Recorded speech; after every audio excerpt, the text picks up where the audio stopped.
Welcome students. इस video में हम बात करेंगे security analysis and portfolio management series में। आज का टॉपिक जो रहेगा हमारा वो है फीचर्स और कैरेक्टरिस्टिक्स ऑफ इन्वेस्टमेंट, यानी कि इन्वेस्टमेंट के कैरेक्टरिस्टिक्स के बारे में इस वीडियो में बात करेंगे। इन्वेस्टमेंट का कैरेक्टरिस्टिक्स सबसे पहले है कि इन्वेस्टमेंट में क्या क्या फीचर है, क्या क्या क्वालिटी है। देखा जाए तो रिटर्न एक अच्छा फॉर्म में मिलता है इन्वेस्टमेंट में। इन्वेस्टमेंट का जो रिटर्न होता है वो एक कैपिटल को प्लस करने वाला या कैपिटल फॉर्मेशन या कैपिटल को अप्रिशिएट करने वाला होता है।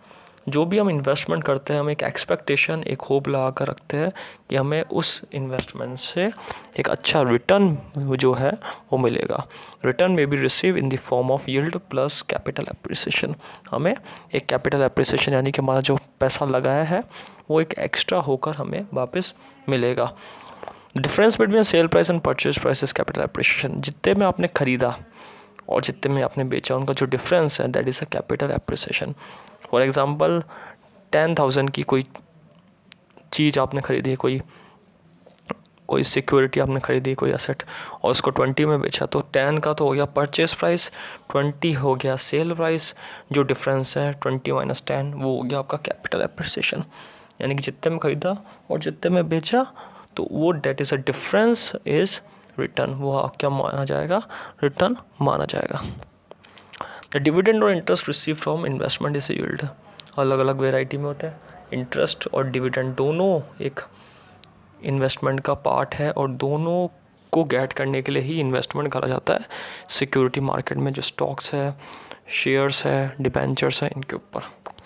The return from an investment depend upon the nature. जैसा नेचर होगा वैसे रिटर्न अच्छा मिलेगा। High risk high gain, moderate risk moderate gain, यानी कि कम रिस्क कम गेन, और ज़्यादा अगर रिस्क रहता है तो ज़्यादा गेन के चांसेस है, लेकिन वहाँ पे लॉस के चांसेस भी ज़्यादा होते हैं।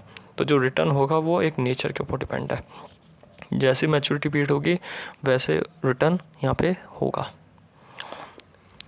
रिस्क का फैक्टर एक इम्पॉर्टेंट है। रिस्क यानी कि लॉस, प्रिंसिपल अमाउंट का जो आपने पैसा लगाया उसका लॉस होना, क्योंकि ये एक इम्पॉर्टेंट पार्ट है। अगर इन्वेस्टमेंट है तो रिस्क है, क्योंकि रिस्क एक एसेंशियल पार्ट है हर बिजनेस का। इसी तरीके से हर इन्वेस्टमेंट का एक रिस्क एसेंशियल पार्ट है। बट ये डिग्री के ऊपर डिपेंड होता है। जैसा डिग्री होगा, जैसा रिस्क होगा, वैसा यहाँ पे degree. Moderate risk high degree, और मॉडरेट रिस्क मॉडरेट डिग्री, और हाई रिस्क हाई डिग्री। यानी कि जितना बड़ा इन्वेस्टमेंट उतना बड़ा रिस्क, और जितना कम इन्वेस्टमेंट उतना कम रिस्क रहता है। तो रिस्क एक इम्पॉर्टेंट पार्ट है किसका? इन्वेस्टमेंट का। The risk depend on following factor. कुछ रिस्क डिपेंड किस पे होता है? फॉलोइंग फैक्टर्स पे होता है रिस्क। जैसे मैच्योरिटी पीरियड अगर लॉन्ग है तो लार्ज रिस्क रहेगा। इन्वेस्टर लंबे टाइम के लिए जो है वो लार्ज रिस्क को कवर करता है। गवर्नमेंट और semi government bodies issuing security which have less risk. कुछ रिस्क कम होते हैं, कम रिस्क वाले होते हैं, जैसे गवर्नमेंट और सेमी गवर्नमेंट वाले होते हैं। वो रिस्क कम होता है क्योंकि इनमें जो लॉस के चांसेस है वो कम होते हैं गवर्नमेंट और सेमी गवर्नमेंट पे। गवर्नमेंट से रिलेटेड जो होता है वो कभी भी लॉस में जाने के चांस बहुत कम होते हैं गवर्नमेंट के। गवर्नमेंट जो बॉडी की सिक्योरिटीज़ होती है इसलिए यहाँ पे लेस रिस्क होता है।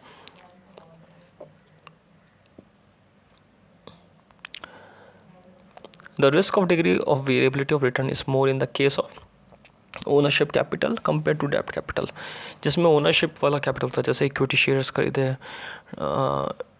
प्रेफरेंस शेयर्स खरीदे। ओनरशिप वाला जो पॉइंट आ गया, जैसे शेयर मार्केट में, शेयर्स स्टॉक में यहाँ पे डिग्री रिस्क ज़्यादा रहता है, जबकि डेब्ट कैपिटल में जैसे फिक्स परसेंटेज है, जैसे डिबेंचर्स, उनमें रिस्क कम रहता है।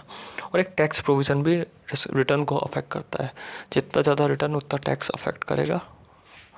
तो बेसिकली जो रिटर्न है, रिटर्न को टैक्स का प्रोविज़न भी अफेक्ट करता है।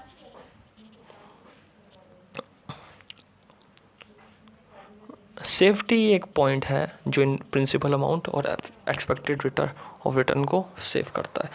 जितना ज़्यादा रिस्क होता है सेफ्टी के बेसिस पे भी उतना प्रोटेक्शन इन्वेस्टर को होता है प्रिंसिपल अमाउंट को लेकर।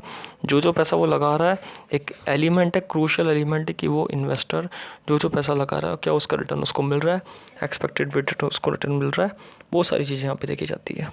तो safety refers to the protection of investor, principal amount and expected rate of return. क्या रेट है, किस रेट में उसको रिटर्न मिलेगा, कितना उसको गेन होगा, वो सारी एक्सपेक्टेड रेट ऑफ रिटर्न देखा जाता है। Safety is also one of the essential and crucial element of investment. और एक इम्पॉर्टेंट पार्ट है ये किसका है, इन्वेस्टमेंट का। इन्वेस्टर्स प्रिफर सेफ्टी अबाउट इस कैपिटल, इसलिए हर इन्वेस्टर सेफ्टी चाहता है कि रिटर्न उसको मिले। जहाँ पे एक्सपेक्टेड रेट रिटर्न ज़्यादा हो, रिस्क कम हो, वो सेफ्टी वाले एरिया में इन्वेस्ट करना इन्वेस्टर ज़्यादा पसंद करता है। तो ये एक पॉइंट इसका देखा गया है। Capital is the certainty of return without loss of money और it will take time to retain it. इसलिए जैसा टाइम होता है उसके हिसाब से उसको कैपिटल लगाने के बाद एक अच्छा रिटर्न मिलता है। तो बेसिकली सेफ्टी भी एक पार्ट है इन्वेस्टर का, जो प्रिंसिपल अमाउंट होता है, और वो एक्सपेक्टेड रिटर्न या एक्सपेक्टेड रेट ऑफ रिटर्न जो उसने सोचा है वो उसको लाकर देता है। इसके बाद फोर्थ नंबर की लिक्विडिटी। लिक्विडिटी यानी कि कितना कन्वर्जन हो रहा है कैश का। जितना अच्छा कन्वर्जन हो रहा है कैश का, इमीडिएट कैश मिल रहा है, उतना लिक्विडिटी अच्छी है। जो भी आप इन्वेस्ट करते हो, जो भी अमाउंट ब्लॉक करते हो आप इन्वेस्टमेंट के अंदर, उसकी लिक्विडिटी एक दर्शाती है कि लिक्विडिटी सही है नहीं है।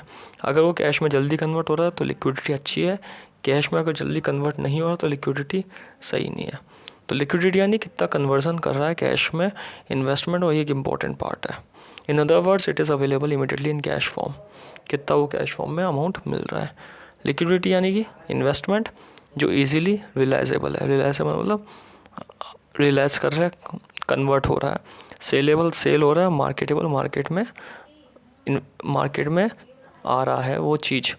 तो लिक्विडिटी यानी कि 3 चीज़ों से आती है, जो इजीली रिलाइज हो, जैसे असेट रिलाइज करना यानी कि असेट को ख़त्म करना, कैश में कन्वर्ट करना, सेल करना, या फिर मार्केटेबल। जितना ज़्यादा लिक्विडिटी हाई रहेगी रिटर्न कम रहेगा, क्योंकि कैश जितना आप कन्वर्जन ज़्यादा रहोगे रिटर्न लॉन्ग टाइम में अच्छा मिलता है। तो आप जितना जल्दी कैश को कन्वर्ट करोगे उतना आपको रिटर्न कम मिलेगा। इसलिए लॉन्ग टाइम में रिटर्न अच्छा मिलता है। शॉर्ट टाइम में अगर लिक्विडिटी करा देंगे आप, कैश में कन्वर्ट करा देंगे, तो यहाँ पे रिटर्न जो होगा वो लो फॉर्म में मिलेगा। तो बेसिकली हमने बात करी इन्वेस्टमेंट के कैरेक्टरिस्टिक्स, जो ये बताते कि कितनी लिक्विडिटी है, हाई है या लो है, कितना इन्वेस्टमेंट आप करते हैं। Thank you.